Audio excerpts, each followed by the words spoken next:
These are religious called Hasidim, who are just into, they say you can't have a Jewish state because it would, you have to wait till the Messiah comes for this Jewish state. It's going to be corrupt, any Jewish state, so we'd rather have foreign rule here. And as long as they'll, give us what we want, our pensions, our schools, our, support us, we recognize them as our leaders. We don't want to recognize any Jewish state. And so that's a religious group, right? But it also has a political, it's a political stance. So often extreme religious people are, in fact, verge on collaborators. Sometimes they're zealots and sellouts and maniacs like Bin Laden and people like that who are not, collaborators. They're the opposite. They like to cut the heads off of collaborators. People, they call everyone else collaborators. And sometimes you get, very accommodationist religious groups. The Pharisees are the accommodating religious group. They're willing to live with foreign power. They're willing to live with priests appointed by foreign. This is how you define them. You have to define them. You won't find it in any book because people haven't realized this about the Pharisees, because the most people who write history are either Christians who are Paulinized and their outlook is Paulinized. Paul claims to be a student of the Pharisees, so they don't really want to criticize the Pharisees except as they oppose Jesus. Or rabbinic Jewish people who have been trained in rabbinic things, who claim who think the Pharisees are heroic. Now they ask them, so none of them have an objective view of the period of this history, because one or the other is promoting the people that they feel affection for. You say, well, come on, ever? No one's objective? No, not if you represent a religious group. You're usually not objective. If you're just a secular scholar who comes at it with no interest in any religious group, you might begin, like our normal history department should be, you might begin to get objective. But in our field, biblical studies, there's very few scholars like that. Most of them have a training in a theological seminary or a rabbinic seminary. And in Islam, it'll usually be an Islamic seminary. And this is a very weird field of religious studies, let me tell you.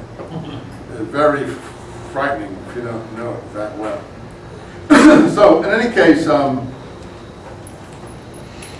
you rarely get Pharisees defined as seeking accommodation with foreigners, but that's in fact probably the best way. Normally you'll hear them nitpickers, but everyone was a nitpicker over the legal things. The Dead Sea Scrolls people are nitpickers over legal things, but they hate the Pharisees. So being a nitpicker over legal things is not sufficient to tell the difference between the Dead Sea Scroll. That's what I mean with the new documents. We have a treasure trove since 48 of a discovery of a contemporary literature that is not. See, the Pharisees, whatever you say, have gone through the editorial process of the Roman Empire. When the Jews surrendered to Rome in 70 AD, and the last holdouts committed suicide in 73, the Pharisees were the only party the Romans were willing to live with. Because the Pharisees were the only party who accepted Roman government in Palestine. Except for the Pauline Christians, as they developed. Because the Pauline Christians, through Paul's writings in Romans. How many have read Romans? Romans 13. The government authorities are put there by God. Therefore, if you oppose the governing authorities, you are opposing the will of God. That is the classic statement of accommodation. Anyone who bears the sword will bear the reward of bearing the sword. It will cause its own reward. The governing authorities are your friends. Therefore, you pay them what is owed to them. Pay taxes. I could read the passage, but I don't have to. You can find it. Romans 13, 1 to 13. It's the classic statement, and it's clear. Paul has put the Roman authorities, basically, he doesn't say that Rome as such, but obviously that's what he means, in the place of the authorities that would have been considered appropriate in Palestine, God, Mosaic sort of authorities. For him, God has already given judgment on behalf of the Romans. Well, this is a guy walking around with a Roman citizenship and uses it to save himself on several occasions. So, in fact, it's not surprising that's his outlook. I don't think Jesus had a Roman citizenship. Okay? And if he did, he didn't pull it out when the chips were down. So these are two different species of fish. And one does not represent what the other is, or vice versa, though that's what our documents are attempting to show us, that one in fact does understand the other, even better than his own followers and apostles. And I reject that absolutely. I think that's a preposterous statement. I think that that is not something historically that would stand up to scrutiny. And the only reason we accept it is for theological reasons, because we like Paul's theology, because Paul's theology created the Gentile mission, and we're all Gentiles, the products of that mission.